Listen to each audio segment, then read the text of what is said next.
Some looks from your dog are casual. This one usually isn't. Sometimes your dog looks at you, and that moment means more than most people realize. But because it's quiet, most owners misread it completely. In this video, we're looking at one specific kind of look, the one people see all the time and almost never stop to read, because sometimes your dog isn't asking for food, or attention, or anything at all. Sometimes, it's checking you first, reading you first, and deciding something from you before it does anything next. You've probably seen this before without thinking much about it. You're sitting on the couch, or at the table, or scrolling on your phone, and your dog looks at you. Not quickly, not like a random glance across the room. It holds the look for just a little longer than that. Then it pauses. It doesn't bark. It doesn't paw at you. It doesn't immediately come closer. It just looks and stays there for a second. Sometimes the moment ends there. Sometimes your dog settles down. Sometimes it moves closer after that. And sometimes it just turns away like nothing happened at all. That's what makes this so easy to miss. Because it doesn't look like a big moment. It doesn't feel like a request. It doesn't feel like your dog is trying to tell you anything important. It just looks like your dog looked at you for a second and then moved on. And that is exactly why most people don't think it means anything. Most owners only really notice dog communication when it becomes obvious. When the dog barks, jumps, whines, moves closer, asks in a way that clearly interrupts the moment. So when the dog does something quieter than that, people tend to label it as nothing. Maybe it wants food. Maybe it wants to go outside.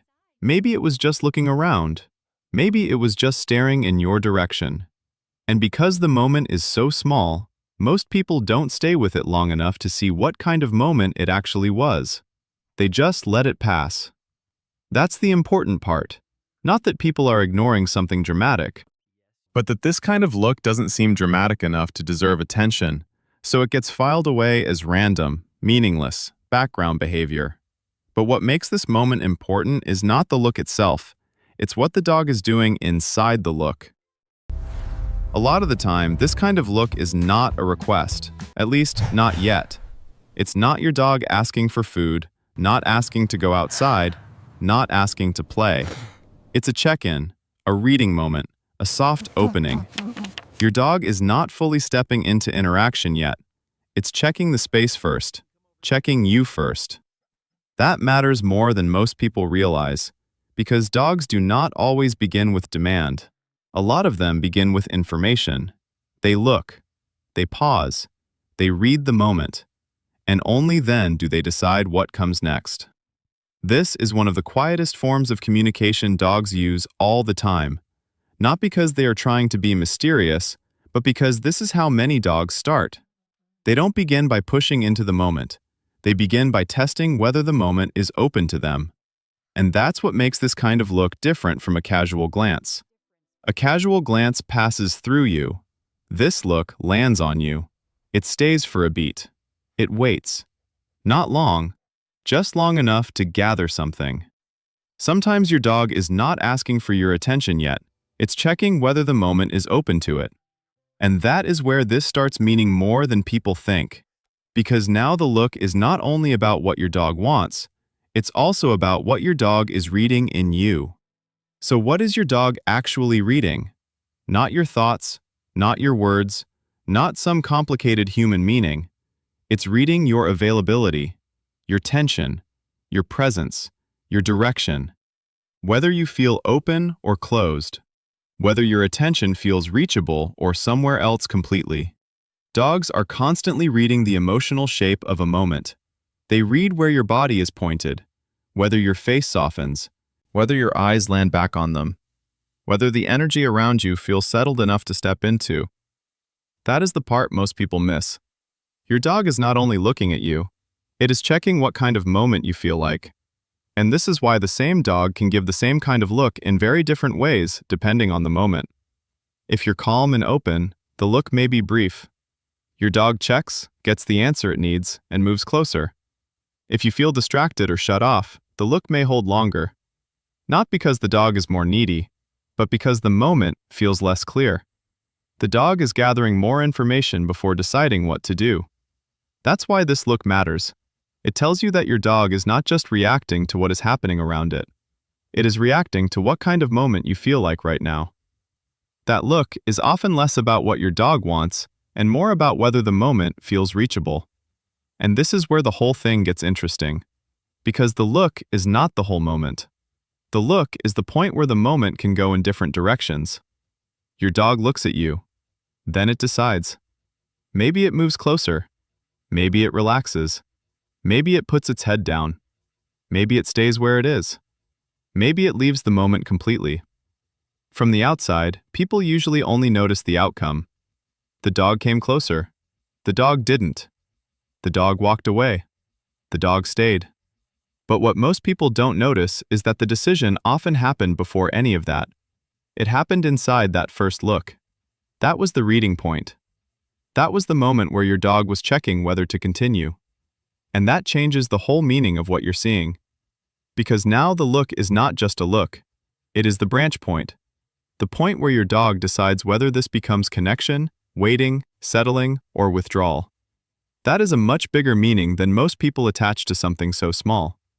The look is not the whole moment. The look is the point where the moment branches, and this is also where people make another mistake. They assume the same look must mean the same thing in every dog, but it doesn't. On the surface, two dogs may both look at their owner for a second, and the moment can still be different underneath. Some dogs do it very lightly. They glance, read the moment quickly, and move in. That's a more confident check-in.